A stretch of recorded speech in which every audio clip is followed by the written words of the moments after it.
Okay, thank you Kailash Nath గారు, మీరు చర్చలో పాల్గొన్నందుకు థ్యాంక్ యూ సో మచ్.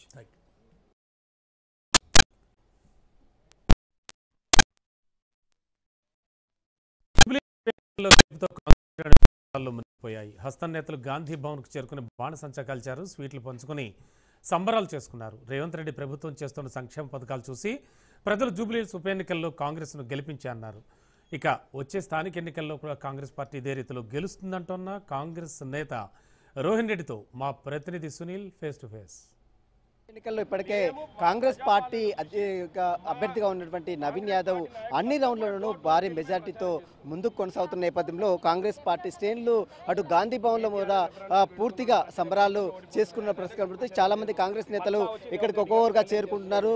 పెద్ద సంఖ్యలో అటు రాష్ట్ర శ్రేణులు ఇక్కడ చేరుకున్న ప్రస్తుతం మనం చూడొచ్చు, కాంగ్రెస్ పార్టీ అధికార ప్రతినిధిగా ఉన్నటువంటి రోహన్ రెడ్డి ఇక్కడ వచ్చి మాట్లాడుతున్నారు. ప్రస్తుతం వారిని అడిగి జూబ్లీహిల్స్ ఎన్నికలు ఎలా చూస్తారు? మొత్తం మీద ఈరోజు జూబ్లీహిల్స్ ఎలక్షన్స్ అనేది కేటీఆర్ పదే అన్నాడు, రెఫరెండం చూపించినాం. పార్లమెంట్ ఎలక్షన్స్ వాళ్ళకి నాయనకి రెఫరెండం చూపించినాం, గుండు సున్నా ఇచ్చినాం. ఈరోజు జూబ్లీహిల్స్ ఎలక్షన్స్లో కేటీఆర్కి చెంప పట్లు అన్నట్టు ఆయనకు ఈ రిజల్ట్ కూడా చూపిస్తున్నాం. ఎలక్షన్స్ ప్రజాపాలనకు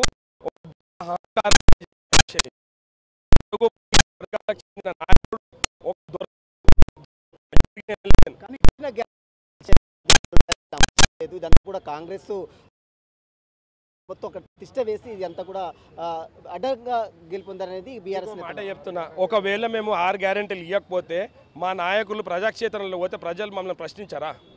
ముఖ్యమంత్రి పోయి ప్రజాక్షేత్రంలో పోయి ఓటేమని అడిగిండు. కేటీఆర్ లేకనో కేసీఆర్ లేకనో హరీష్ లేక నన్ను ప్రజాపాలన చూసి ఒక బడుగు బలహీన వర్గాలకు చెందిన నాయకుడిని గెలిపించుకోండి అని చెప్పి అడిగిండు. ఈరోజు మీరు కంటోన్మెంట్లో గెలిపించిన తర్వాత 4,000 కోట్ల రూపాయల అభివృద్ధి కార్యక్రమాలు శాంక్షన్ చేసిండు. దాన్ని కూడా శ్వేతపత్రం రిలీజ్ చేయమంటే మేము ఈరోజు జూబ్లీహిల్స్ నియోజకవర్గంలో కూడా ఇది సునీతమ్మ ఓటమి కాదు, ఇది కేటీఆర్ కేసీఆర్ హరీష్ బీఆర్ఎస్ ఓటమి. ఇది ప్రజాపాలన గెలుపు. కానీ ఓట్ చోరీ చేశారు. మీరంతా ప్రజాక్షేత్రంలో ఉన్నారు. ఎక్కడైనా కానీ ఓట్ చోరీ చేసినట్టుగా, రౌడీజం చేసినట్టు కానీ, ప్రజలను ప్రలోభం పెట్టినట్టు కానీ మీకు ఎక్కడ కనిపించిందా?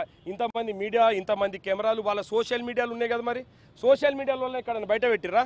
కేటీఆర్ నమ్ముకున్న ఫేక్ సోషల్ మీడియాలు, ఫేక్ ఏమైనాయి? గెలిచి ఎట్లా అయిపోయినా కూడా పెట్టి మేము 13%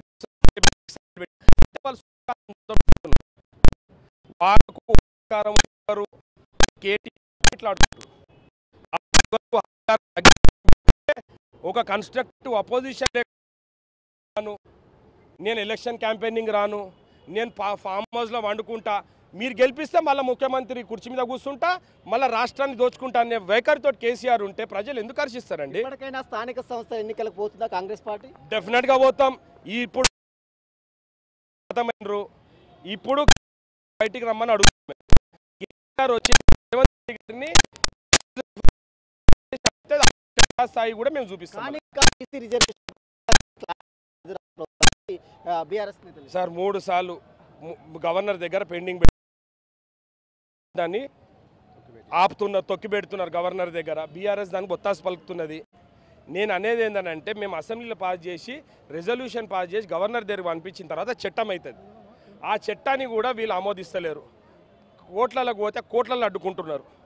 కాబట్టి మేము చాలా క్లారిటీగా ఉన్నాం. ఎవరికి ఎంత జిస్కా జిత్తే భాగ్యదారి ఉత్తా హిస్సేదారి అని చెప్పి ఏ విధంగానైతే మా రాహుల్ గాంధీ గారు చెప్పినరో తూచా తప్పకుండా మా నాయకుడు రేవంత్ రెడ్డి గారు దాన్ని అమలు చేస్తున్నారు. బీసీ రిజర్వేషన్ అమలు చేయకుండా స్థానిక సంస్థల ఎన్నికలు పోతుందా పార్టీ కాంగ్రెస్ పార్టీ?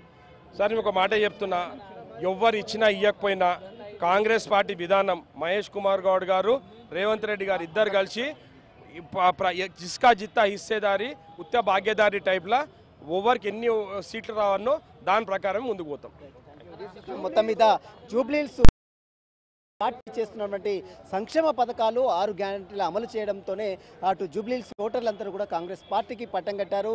ఇకపై రానున్నటువంటి ఈ విజయంతో ఇకపై రానున్నటువంటి స్థానిక సంస్థల ఎన్నికలు ఖచ్చితంగా వెళ్తాం. ఖచ్చితంగా స్థానిక సంస్థల ఎన్నికల్లో కూడా తమ విజయం ఖాయమంటూ కూడా కాంగ్రెస్ నేతలు ధీమా వ్యక్తం చేస్తున్న పార్టీ మాత్రం గాంధీ భవన్లో స్టూడియో. నవీన్ అన్న 20 సంవత్సరాల నుంచి బాగా కష్టపడ్డాడు.